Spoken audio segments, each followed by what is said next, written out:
तो अपनी चर्चा की शुरुआत करते हुए बात करते हैं हाथ के उस उंगली की जिसमें शनि का प्रभाव होता है। ऐसे लोगों के हाथ में शनि की उंगली सीधी और शनि ग्रह विकसित हो तो ऐसे लोगों को किस देवता की पूजा पाठ करनी चाहिए और किस मंत्र का जाप करना चाहिए, आइए जानते हैं।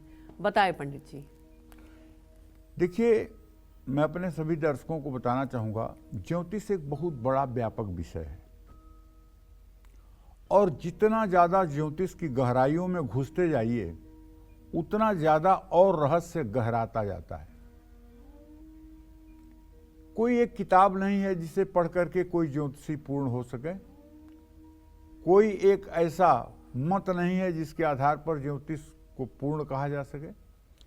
ज्योतिष के बहुत से विद्वान हुए, बहुत सी लोगों की बातें हैं और सारी चीज़ों का सामंजस्य बैठाने के बाद ही किसी के बारे में कोई फलादेश किया जा सकता है। आज हमने हाथ पर कार्यक्रम इसलिए लिया है कि ये सरल है, सहज है, समझने में आसान है और इसका उपाय चमत्कारी है और आप भी समझ सकते हैं कि आपके हाथ में स्थिति क्या है। देखिए, ये हाथ है हमारा जिसको करतल कहते हैं, हथेली भी कहते हैं और करतल भी कहते हैं। इसमें जो ये सबसे बीच वाली उंगली है, जो सबसे बड़ी उंगली है, इसको शनि की उंगली मानी जाती है और इसके नीचे का जो भाग है, स्वास्थ्य रेखा के ऊपर, हृदय रेखा के ऊपर जो इसके बीच का भाग है, जहां मैं उंगली घुमा रहा हूं, आप देखते हैं, ये शनि पर्वत कहलाता है। अगर हाथ में शनि की उंगली सीधी हो और शनि ग्रह माने ये पर्वत, शनि पर्वत विकसित हो माने फूला हुआ हो, तो ऐसे लोगों को शनि की स्तुति जरूर करनी चाहिए, क्योंकि ऐसे लोग क्रिमिनल माइंडेड हो जाते हैं। ऐसे लोग बहुत ज़्यादा आपराधिक प्रवृत्ति के हो जाते हैं। ऐसे लोगों की रुचि गलत कामों में हो जाती है। ऐसे लोग दुस्साहसी हो जाते हैं और जिसका परिणाम क्या होता है? सारी जेल क्रोध और गुस्सा से किए हुए कर्मों के परिणाम स्वरूप आज भरी हुई है।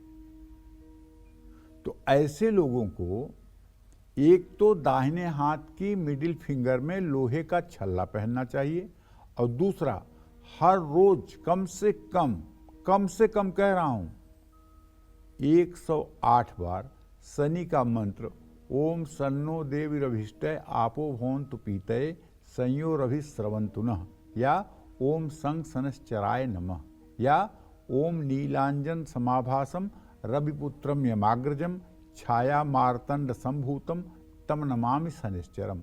देखो, अगर ये ज़्यादा उठ गया हो और आपको आर्थिक मोड़ पर बहुत ज़्यादा परेशानी हो रही हो, जीवन दुश्वार हो गया हो, पैसे का अभाव हो गया हो, सारी मेहनत बेकार जा रही हो, तो पीपल के पेड़ के नीचे शनिवार को बैठ करके और कम से कम इस मंत्र का आपको 10,000 बार जप करना चाहिए। ओम संग शनश्चराय नमः।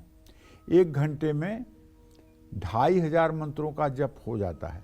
अगर 2 घंटे सुबह 2 घंटे शाम आप पीपल के नीचे आसन लगाकर पूरब मुंह करके सरसों के तेल का दिया जलाकर ये मंत्र का जप करेंगे तो 7 शनिवार जप करते करते आपकी परिस्थिति में परिवर्तन निश्चित रूप से आ जाएगा, इसमें कोई संशय नहीं है। तो ये उंगली बीच वाली जो है, इसके नीचे का भाग आप देख लीजिए, अगर फूला हुआ है तो ठीक नहीं है, अगर ये हल्का सा दबा हुआ है तो ये ठीक है।